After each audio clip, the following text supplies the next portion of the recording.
Welcome to BitBoy Crypto, home of the BitSquad. This is Around the Blockchain. We come to you every day at 5 p.m. I see your message, Jacob Clausic.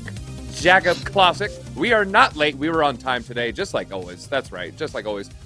We talk about your favorite topics with your favorite guests. It's a great show. You're going to love it. Hey, we got some great guests today. Today's no exception. We got CryptoBusy in the top right corner, looking like he's on Inside Edition from the 90s there. I like that background. The blue lights get me in the mood there. Also, we have CryptoJebb you're rocking some flannel today. I like it. All right. Flannel it's fall weather. Not a fan. Yeah, I just said it. MacNCheeasy in his telltale red hat. You can never miss him. Also spooning up knowledge, not just pasta. And we have a fan favorite from NFT Update. We've seen the comments. You're like, we got to get Justin back. We got to get Justin. We need the bear. We need the bearish narrative to pop those balloons of hopium. And maybe he's turning a little bullish. Maybe he's a little more bearish. We're going to find out for sure. And maybe he'll even drop some knowledge about metaverses. So it's going to be a great one. We got a Chainlink whale manipulation. That's right. Some of these Chainlink whales, they're moving the markets. They've been known to do it. They've been doing it for years. And nothing's changed, it appears. Also, Facebook getting ready to be the new player one. Are we all going to just have Oculuses attached to our skulls, screwed in? Maybe, probably if Mark Zuckerberg has his way. And we have a former treasurer backing XRP. That's right. I know XRP Army is in the chat. But who's bigger? Is it the Link Marines or is it the XRP Army? Let us know in the chat right now. Give us a hashtag there and then we'll find out, and maybe you'll pump your bags if you win. But before we get in all that, let's check out Market Watch here. It's been very, very scary. I know you love that graphic. Great graphic right there. Bitcoin, everything's starting to go down. It's not been looking particularly great. You look right here, we're at 41,000. We're holding above, the 40,000, 41,000 area, but everyone, we would like to see 42,000 as support. The fact that we're bouncing against it is not exactly a great indication of what's happening. Also, Ethereum, we have 2,800, dipped below 3,000. I know I'd cashed out a little, and then I felt a little bullish after that China FUD. Bought back in. Maybe that was a mistake. Cardano, huge news over the weekend, down 4%. I mean, but they are up on the week. If we look at some of the top gainers here, eCash, nothing really crazy. Axie Infinity, people love those little furry balls. They like to fight. They like to fight with the furry balls. We have Uniswap, we have Waves, and then not too much, but if we look at the losers, it's probably pretty bad. Terra, Ren, Filecoin, Solana down, still up on the week, but Solana 131. I think I'm going to go ahead and try to get a little bit. Now, Jebb, I know you had a pretty good video this morning, and then things just started dumping. I'm not blaming you, but maybe, what's the markets looking like? Markets right now are looking like they are in, as we talked about on our morning show, a critical decision point. Right now, Bitcoin is set up for such a massive movement, except that movement might not be exactly where you want it. I think it's going to be to the upside. There's a critical zone of support between $40,700 and $42,000. Right now, we're in the middle of it. I think right now we're around 41.3, 41.5, somewhere around there. If Bitcoin starts going below 40,700, you need to watch out because we might be seeing lows down around 38, maybe 36. We got a lot of zones of support that we're looking at there over on our channel. But I personally am much more in the camp that we're going to hold that zone and we're going to bounce and we're going to go into a big rally moving into the first and second week of October. I think we're actually about to see a lot of movement to the upside, and I think we're going to be setting new local highs before Halloween on Bitcoin and Ethereum. All right, yeah, we have been trading sideways, the little 40 to 42,000 window. I mean, the longer it stretches out, the higher the Bollinger Band metrics go, and then the harder it's going to pop up or down. Obviously, we all want it to go up, unless you're shorting, of course, and then get out of crypto. Get out of crypto. Talking about you, Face. No, we love Face. He just bought some Pluto Alliance NFTs. We're kidding, of course. All right, shout out to Pluto Alliance. Shout out to Pluto Alliance. That's right. Let's go into our first topic here. Chainlink whale manipulation. We're seeing some pretty scary numbers. I mean, we saw this, and we even did a video years ago, way before I got here. I think Justin was still in Florida back then, where they covered some of the Chainlink whales. There's a few whales. They heavily manipulate the Chainlink price. We're looking at is in August of 2020, they had it tank 20% in 1 minute, which, I mean, I know we're all in crypto. We're used to big gains and losses, but 20% in 1 minute is quite insane. And there's a few whales, they own between 1 and 10 million Link in their wallet, and they've been scooping up a lot of Chainlink. Now, Mac, I was checking out your socials. I know you're a Link Marine. What about Chainlink makes you so bullish? Sell us your Chainlink here. I'll sell you the Chainlink. If you're part of the Link Marines, like this video, throw some plus ones on this. But so basically, as a software engineer, when you're building out web applications or mobile applications, the entire application is basically built through the use of APIs, application program interfaces. What these do is a way for you to get information and then display it on a user interface. So let's say you load your Instagram page and you want to see how many likes you got on your Instagram. Unfortunately, maybe I don't get enough likes. I'm getting 20, 30 likes, whatever it may be. That is an API that gets the actual information. And that's a way to communicate. The user interface communicates with the database. Now, let's imagine this for something like a bank where you need to know, or a centralized exchange where you need to know the price of Bitcoin. Let's say Bitcoin's trading at $41,000 and Coinbase goes, fetches the information, and there's a Coinbase API that gets the Bitcoin price, and let's say it's $41,000. This is great and all, and these APIs work for centralized entities, but now imagine there was a decentralized application that needed to know the Bitcoin price. Let's say that Coinbase API goes down. All of a sudden, the Bitcoin price, it seems as though it's at $0. So what Chainlink provides is a way to have APIs, have information into the actual crypto sphere in a decentralized manner. So think of crypto being an island, and it needs real-world information, which is in mainland. What Chainlink provides is a bridge from that land to the crypto world, and it pulls in real-world information through these decentralized oracles. And Chainlink is the main product offering or platform effectively for this type of information. So in order for crypto to get to the next step in terms of utilization, in terms of decentralized applications, it's going to need to pull in real-world information. And that's what oracles provide, and Chainlink specifically. Yeah, and when we say Oracle, we don't mean, the Matrix with the, we're not bending spoons or anything. It's just basically protocols talking to each other. They serve as a bridge and communicate for them. So yeah, $20 super chat from XRP. So XRP Army is holding strong. Link Marines, where you at? I see Steve Shago, hit that like button, please. Now, so we're seeing these whales. Thank you. All right. See, when Ben's not on, people laugh at the jokes. All right, so the whales, just looking at the last week, they bought 62 million Chainlink tokens. Now, we're talking about a lot. I mean, if we, I'm actually going to look at the Chainlink price right quick here. We can cut to this screen. I think it's 15th in market cap. So $22 right now. So I mean, they bought 60 million. So you're looking at was it $1.2 billion, a little bit more worth of Chainlink. So we're not talking about a small amount here. There's actually 3.5% of the total supply. So I mean, we're talking a lot of money. I mean, this is a large amount. Now, CryptoBusy, I know you've been familiar with the space for a while. To me, and Justin was disagreeing actually, this kind of reminds me of the Bitcoin whales, the OG whales, pre-2017, more like the 2013, double top, where they're manipulating the price. They see what's coming, they see what's dumping, and they're moving with it. Do you see any correlation there? Might be muted.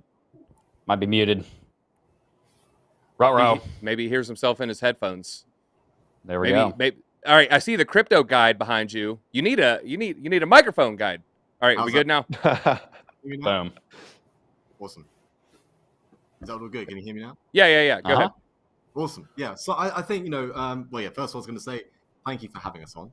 Yeah, of course. I think there's a lot of similarities there. You could say that the whales that are accumulating right now with Chainlink are waiting for that moon for Chainlink to go to $100, and that will be a great payday for them. You're going to see whales in any ecosystem, whether it's going to be Bitcoin, Chainlink, even XRP. You have a lot of whales that are out there that want to accumulate as much as possible, and they will use the FUD out there as much as possible to gain that advantage. And so you also see is that you see a lot of people, the whales really, accumulating when there's the dips, and people who are panic selling have been in the market for not that long. So I think there is that there. I think another thing as well is, you'll see manipulation along the way with that. And I think with the drawing back to 2013 to what it is right now. If we see another bull run in Chainlink, which I'm sure we will, especially in this bull cycle right now, and I think $100 is very easy. You just have to be aware when it does go to that level, if you're not a whale, that you should take profits along the way. That is the major thing that we talk about on our channel, is just take profits along the way. When you do have whales that can move with this price so well, they dumped hard in May. I think Chainlink was around 55 or so, $52. Yeah. And then they're buying heavy in July. It dipped as low as $14. When you can time it with these whales and you see the on-chain metrics, would you count that as maybe a indicator as where the direction the market's going? Yeah, if you see a massive buy signal like that, if you could call it that, if you see whales accumulating this amount of money, what do they know that we don't know? Because clearly there's some things that are going on behind the scenes that we, as retail investors, just don't know. I'm sure Ben has a guy with XRP, and I'm sure there are other people as well that have guys that know information and know bits. But ultimately, at the end of the day, you don't know what happens behind closed doors. Ultimately, we don't know what happens. We don't know who Satoshi Nakamoto is. So there's all of these things that we just don't know. So we have to go with the market. And something like this, a buy signal like this, in my opinion, is something like good. And also we have to tie that into what Bitcoin's price is going to be doing. It's fairly stagnant at the moment, but at the same time, I'm also quite excited, especially when it's times like this, when Bitcoin's price is just flat. What could happen next week. I'm very excited. So we don't know who Satoshi is, but if you listen to Crown Chakra, the crypto face rapper, he says alter ego Satoshi Nakamoto. So maybe it's him. I don't know. Just saying. We've never seen him in the same place at the same time. All right, Justin, I'm gonna bring it to you. We were kind of talking about this. We looked at the ranking. Chainlink is 15th. There's some coins above it. That maybe I'm not as bullish on. We have Terra, Avalanche. I'm pretty bullish on Uniswap, but Dogecoin. Polkadot, Solana, XRP, those are above it. But, with the Avalanche, the Terra, the Doge, these coins are worth more than Chainlink as far as the market cap. But we see Chainlink being used everywhere. It has more partnerships than everybody. Why don't you think Chainlink has a higher ranking in coin market cap? So you see this with crypto in general since the beginning of these markets. You see projects that have speculation. Those are the ones that can go up, right? Those are the ones that can have these increases and they can jump spots on coin market cap. But with a product with a project like Chainlink that's already got a working product, and everybody's using it. We've used it. I've used it for some of the NFT projects that we've done. With a project that has a working product, the speculation's gone. There's really no reason for a rush of money to come in and out it's going to necessarily let them jump into the top 10, into the top 5 or whatever. So I think that's what you're seeing with Chainlink. I think it's got a firm spot in the top 20 forever because everybody does use it and it's a household name in crypto. Everybody knows Link. I love the technology. I think the technology is great, but I think it's going to sit right in that area between the top 20 and the top 10. It's really got nothing else to prove. It's already got a working product that works amazing. And now it will, as far as its price will go, it'll go up and down with the markets. Just like when you saw Bitcoin fall in May, you saw Chainlink fall, but you also saw every coin fall. So it's not necessarily people selling Link, it's the whole market's falling apart. And then as it goes back up, the whole market goes back up with it. And those top 20 coins generally stay in their ranks. Yeah, actually, I've stated publicly on this channel or on this show, I think late last week, that the last 2 coins I bought, I haven't DCA'd in a while. I bought a little Uniswap. I bought a little Chainlink. I saw that someone in chat said DZ is Satoshi. Yeah, you got me. I lost my private key, sold. So I don't have my. You lost your Bitcoin. Private key. Yeah, I lost all $1 million Bitcoin. That's like $40 billion. Yeah, tell me about. Last question on this. I'm actually going to bring it to you, Jebb. Now, I think I've heard you make this analogy. You talked about the gold rush. You didn't make money, mining gold in the gold rush. You made money selling picks and shovels. I know Levi Jeans came out of that, so you didn't make money actually doing the gold prospecting. You made money off the gold prospectors. Do you kind of see a similar narrative with Chainlink? You don't make money with these other coins. Like Chainlink is the picks and shovels of cryptocurrency, or would you say, it's completely different animal? Well, to be honest with you, and by the way, thank you very much for having me on the show again, DZ, and you're doing a great job, by the way. Ever since you transitioned into this, since TJ left, I think you've been killing it. So, guys, give a +1 DZ in chat. To your question, I think the analogy of the picks and shovels thing has been given a very bad rap, so I would use a slightly different analogy. I like to use the interstate highway system. The interstate highway system in the United States of America was a $200 billion project. There's, I think, 60,000 miles of highway in America. It is a massive undertaking that we took on. Now we spend $200 billion a month because we like to print money, hashtag buy Bitcoin. But the point I'm making here is that the interstate highway system cost $200 billion or so. I don't know what the exact number is. I'm probably wrong on that. The point is it costs a certain amount, right? It provided so much value to the United States that the United States, I would say, would not be a global superpower right now if the interstate highway system had not been built, because we needed that infrastructure for the nation to run the way that it currently does. I think Chainlink, and by the way, I'm not an altcoin expert on Chainlink. I'm not a blockchain developer, so I can't tell you everything that these fine gentlemen just have. But what I can tell you is this: I understand business. I run one. You got to build infrastructure for other things to operate on. DeFi is a multi-$100 billion space that's going to trillions in the next few years, and Chainlink helps to make sure that all works. And that's what I know. I don't know every little thing about Chainlink, but I do know that it is helping to do that. I know that infrastructure is critical to the development of any economy, and I would use the analogy of the interstate highway system to hammer that home. No, you're absolutely right. I am deep in the DeFi plays, the staking plays. I like to find these, sub $5 million market caps.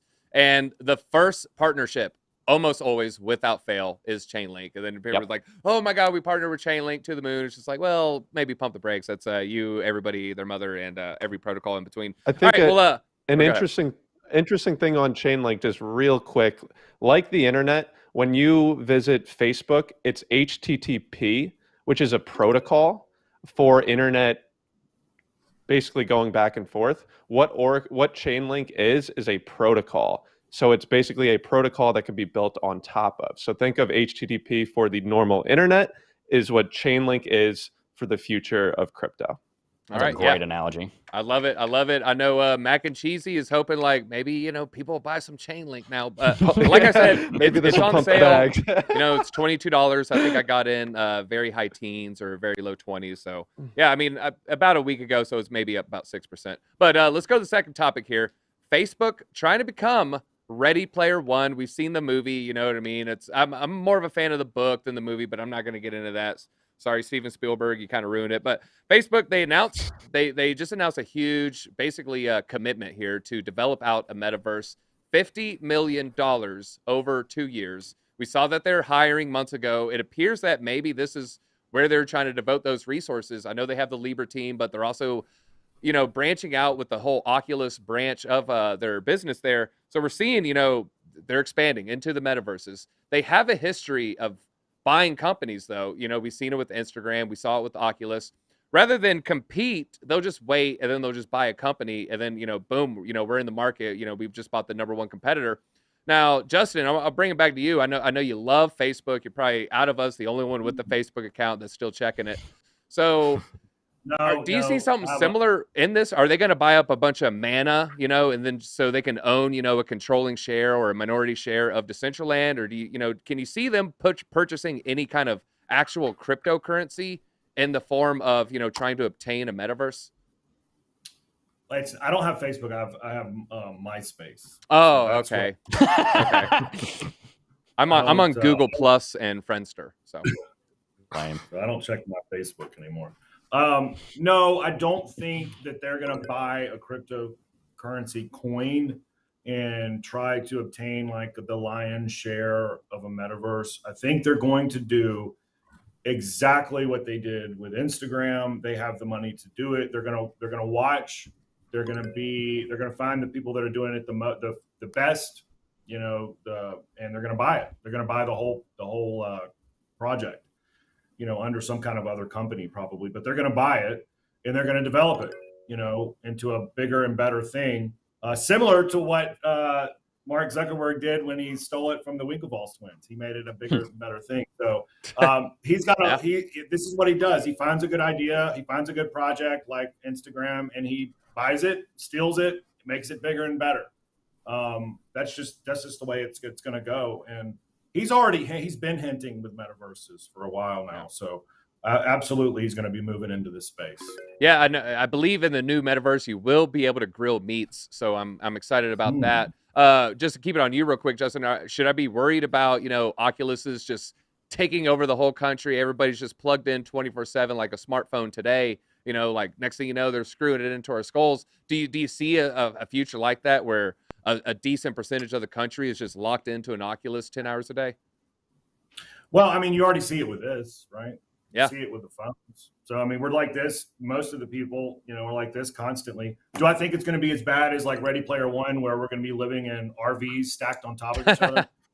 I surely hope not. Like, I hope that's not the direction we're going. But there's going to be. We are going in that direction. I'm sorry to break. I hate to be the bearer of bad news, but I think we are definitely going that direction. Certainly in our lifetimes, we'll be seeing us just morph with technology. It'll be the weird dystopian future of Facebook, the big corporations just gouging out your eyes and replacing them with their own artificial eyes, so you can see things with it. It's going to be super crazy, creepy, and fascinating. There's going to be a level.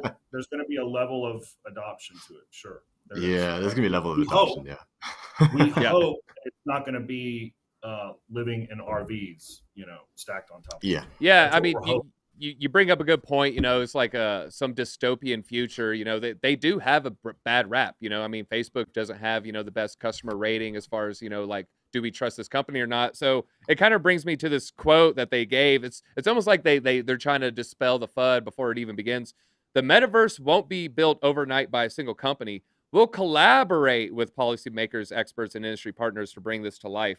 Now, MacNCheeasy, do you think that they'll actually collaborate, or is this, as Ben would say, all smoke and mirrors? Are they just going for winner take all?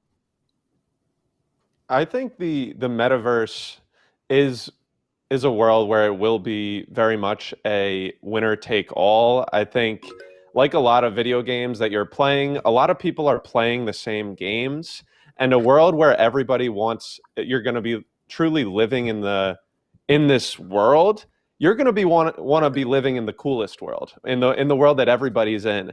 And I think they want to collaborate. They want to learn. They want to take these companies' data. They probably want to take their developers. They probably want to take their source code, and they want to work and build out these products. What Facebook provides is money and an entity of users. So one of the things that I've been pretty consistent is being early is also the same as being wrong. So I've been hesitant to really buy into any metaverse program or platform, just because I don't necessarily think that's going to be the platform that gets mass adoption in the future. Why is that? Because I think Facebook or some big conglomerate will put the money and the resources necessary to make this community. And what Facebook has that other people don't, or what these other more decentralized or more crypto native businesses may have, is a wide number of users. And if they build out a crypto metaverse that is good, enjoyable, and fun, they will have millions and millions of users who are ready to adopt it that second.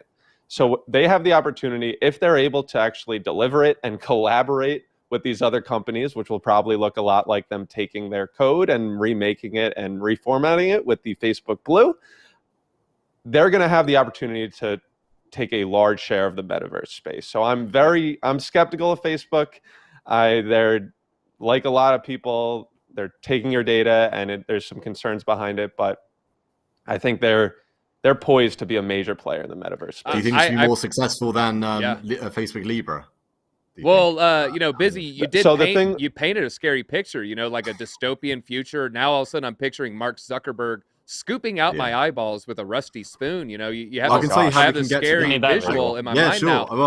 I want to ask you, Busy, like, if they do see that, people are spending unsafe amount of hours on this platform, do you think that Facebook, kind of like TikTok, they'll say, hey, get off the app? Do you see them doing anything like this, or they could just say more? No. I mean, they're going to say more. The reason why I got to the eyeball situation is because right now we've got our phones with us, and we're tapped in 24/7. We'll get into VR. Another one will be AR as well. So these glasses in this decade, we'll be seeing technology where we can have like AR in these glasses. That's going to be the next thing. And then the next thing, like 2040, 2050, we're talking decades down the line, we're going to be seeing, eyeballs being grown in labs and saying, well, that technology you saw in these glasses, we're now having that in the eyeballs. These eyeballs are much better than your, ugly eyeballs that you don't need to have. So we're going to just use these ones. They're much better. So that's how we could potentially go. And there will be some adoption. I hope it doesn't go that bad very soon. But that's a path that we could be going down, especially with Elon Musk and Neuralink. That's another one. And there's going to be many great applications with the technology. I think we have to see both sides of it. There's going to be some great use of technology in our lifetime, but also just seeing the other side of it, we could get very sort of Black Mirror-esque as well. But yeah, I think this, just going back to Facebook itself, I think this adoption of the Metaverse is quite exciting in my opinion. So yeah, when you took off your glasses, you almost look like Mac Miller's healthy brother who's like really into Bitcoin.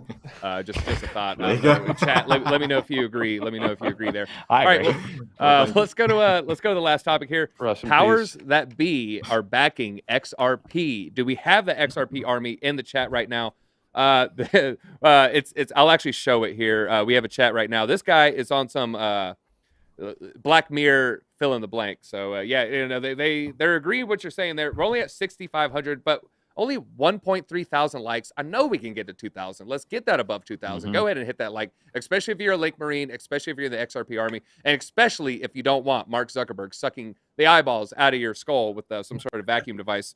Now, so with the powers that be, I mean, we know, we talked about it before. There's a former U.S. Secretary or Treasury Secretary that is on the board of Ripple. Ripple's, of course, Ripple Labs, of course, runs XRP. Well, they try to separate the two, but they're basically linked, not Chainlink, that is. And so she was the 43rd Treasurer of the United States. She came in 2009. She joined the Ripple board in May. Her name is Rosie Rios. And, she came from the Bureau of Engraving and Printing. And she oversaw a bunch of printing facilities, printing, basically the person in charge of printing all the money across, the America, which then gets linked all around the globe. Most U.S. dollars aren't on our soil. They're outside the border. So, I mean, she seems like a good person to be in a payment company system. But, I mean, I'll bring it to you, Jebb. Do you think that having these, Washington Beltway insiders, do they actually, does it translate into real tangible knowledge? Are they all, talking behind closed doors? Or is it just more so, for show? Well, first things first, I don't trust anybody who has anything to do with the budget of America because they've done a pretty bad job over the last 30 years or so. Yep. I'm kidding. For the most part, the treasurer doesn't really have to do with that. They're basically printing the money, like you said. But here's the point. Yes, absolutely. This is a very big deal for Ripple Labs and for the company Ripple and all of their projects. Not necessarily because it translates, even though, yes, I think it does translate, but because this is the kind of person who has a whole lot of contacts and a whole lot of influences up on Capitol Hill. You guys got to realize Capitol Hill and Washington, D.C. do not act like a company where hopefully everything's running smooth and, there's no corruption. Things happen on Capitol Hill behind closed doors all the time that are outside of the way that you would expect it to work because it has to do with who knows who. This person being on the board brings a lot of value because of the connections they have. And quite frankly, that is valuable enough for them to be of value to Ripple. Yeah. And I mean, she obviously is bringing value to Ripple. I mean, she's, throwing out the good. I mean, she's on the board. So, of course, she's going to be praising Ripple. But then she just came out and she's throwing some FUD and throwing some shade towards Ethereum and Bitcoin, basically calling them speculation. Now, Justin, I know we were talking about one of the most polarizing people in crypto. We listened to a little of the Crypto Windy Richard Hart interview. And, he talks about, a lot of coins are Ponzi's. So, she's saying Bitcoin, Ethereum are speculative, just speculation. I disagree with that. I assume you would too. Now, but what about the thousands of other alts? Are these just, speculative Ponzi schemes? I don't think that. I think a lot of the reason why people hate on Hex and Pulse Chain and Richard Hart is they classify what he does as a Ponzi. But really what he's doing is DeFi and it's crypto and it's just the culture that we all love, right? That's why we're on the show. But for some reason he gets hate. But anyway, so I definitely don't think Bitcoin's a speculative project. I mean, it's already got use case, store value, and other things. Ethereum definitely not speculative, and I don't think Ripple's speculative. Ripple has a use case. I think they all have use cases, and they're all going to be here for quite some time. Now, after the top 200, there's a lot of shady coins that aren't going to be here, especially through their first bear market. They'll die. That speculation will end people will rug pull. They'll take their money and move the liquidity out of it. We see it every cycle. But the ones like we were talking about, Chainlink, Chainlink was speculative up until the point it had a working product. It's not speculative anymore. It works. It may not go up in market cap or not market cap, but in ranking on coin market cap, but it definitely is not speculative. It's got a working product. Like all coins that usually are in that top 50, things are built on them and they're working. Same thing with Bitcoin and Ethereum. All right, I want to keep it on you because you're in Ben's hot seat. So I'm going to ask you a Ben related question here. Now, do you think these comments that she's making, is this to pump XRP bags? Or do you think that, maybe she's working with people to manipulate and push down the price of Bitcoin? I think it's to pump Ripple. I think going on Jebb's point, anything that's done on Capitol Hill or in the District of Columbia, it's all crooked. I mean, it's just is on both sides, whatever party you affiliate with. If it's done up there, it's crooked. It's all a backdoor deal. And Nancy Pelosi is one of the best stock traders out there. Yeah, so yeah. I mean, and not just her, but you have that on every in every party and every generation of politics. No, you do. Oh yeah, any politician. Somebody insider trading because of some lobbyists. So there's a reason why this story's making it into the mainstream. It's probably good news for Ripple, to be honest. It's probably going to be a time to go get a bag, not financial advice, but it's probably forecasting what's about to happen. Kind of what Ben's been talking about on the channel for the last 2-3 months. It is. It really is. Yeah, I completely agree. All right, and we saw some other comments kind of related to this. One of the CEOs of the biggest bank, or one of the biggest banks in the world, Jamie Dimon. I mean, you see him all over the Fox News business and the MSNBC and the CNBCs and New York Times. Very, very influential bank, very, very powerful person in Wall Street. He was also talking about Bitcoin, kind of on the same narrative here. I'm not a buyer. He said this yesterday. I'm not a buyer of Bitcoin. That does not mean it can't go 10 times up in price in the next 5 years. Well, I mean, I know if I thought something had a possibility for a 10x in over 5 years, I might put in a little bit of an investment. But Jebb, I'll ask you. Do the Jamie Dimons of the world, are they always going to FUD Bitcoin? Or do you think that there's going to one day, boom, a switch is going to get hit, and then all of a sudden you see these bank CEOs just kind of like turn on a dime and say, oh yeah, we were just kidding. We told you it might 10x. Another muted action. Maybe it was the SEC. Uh-oh. They're muting Looks like him. They don't want to hear his can't takes. figure it out. Up, he froze. Yeah, all right, there you go.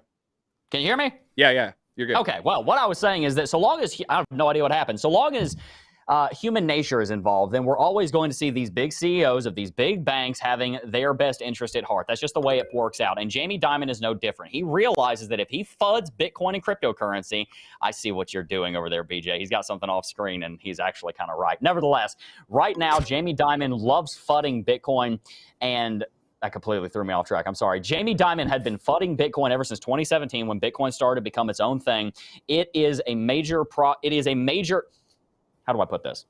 It is a simple fact of life that these big banks, these big investment banks, don't want Bitcoin and cryptocurrency to win. They want Bitcoin and cryptocurrency to fail in the short term, not in the long term, because they know that it is going to 10x. They know that it's going to do very well. Jamie Dimon wants to see Bitcoin go 10x because whether he wants to admit it or not, I guarantee you he has some exposure in some way to Bitcoin and cryptocurrencies. Even if he doesn't have it directly, I'm sure he owns some kind of company that does have exposure to Bitcoin and crypto, and he knows what the writing is on the wall. That's why we're seeing all these major multinational companies moving in the direction of Bitcoin and cryptocurrency adoption or being more friendly towards it. We're seeing this massive movement towards it. Jamie Dimon realizes where it's going, and words like that just show us that we know that he understands where we're going. So yes, he is definitely going to continue to look out for himself, and no, he is never going to have your best interest at heart because, by the way, JP Morgan, the company itself, is shady as crap. So it makes a lot of sense they put someone like Jamie Dimon on top of it.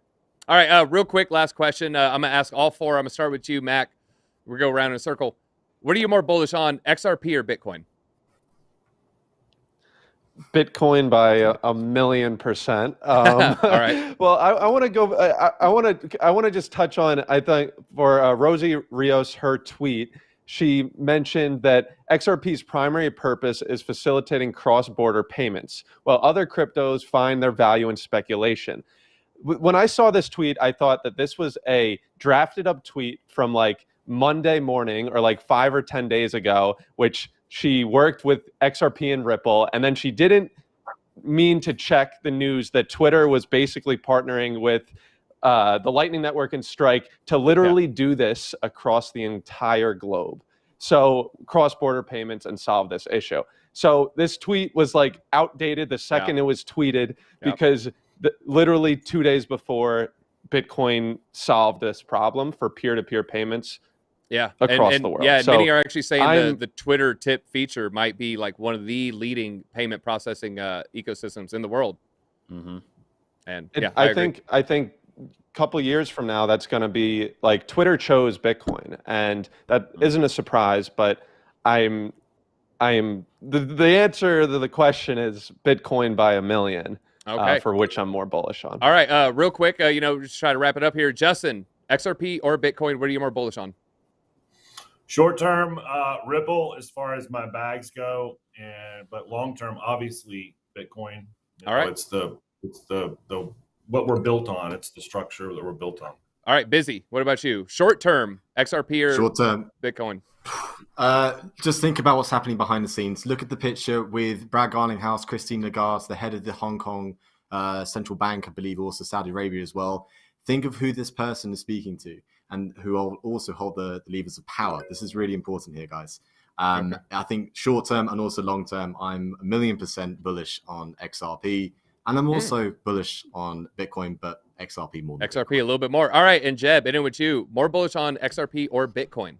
Next 30 days, Bitcoin. Next 8 months, frankly, probably XRP because the SEC lawsuit is going to be up. And from there, I think Bitcoin will take the cake again because I think XRP is going to be replaced by a lot of other things. I think a lot of the value will go to the Ripple stock, not necessarily the XRP token.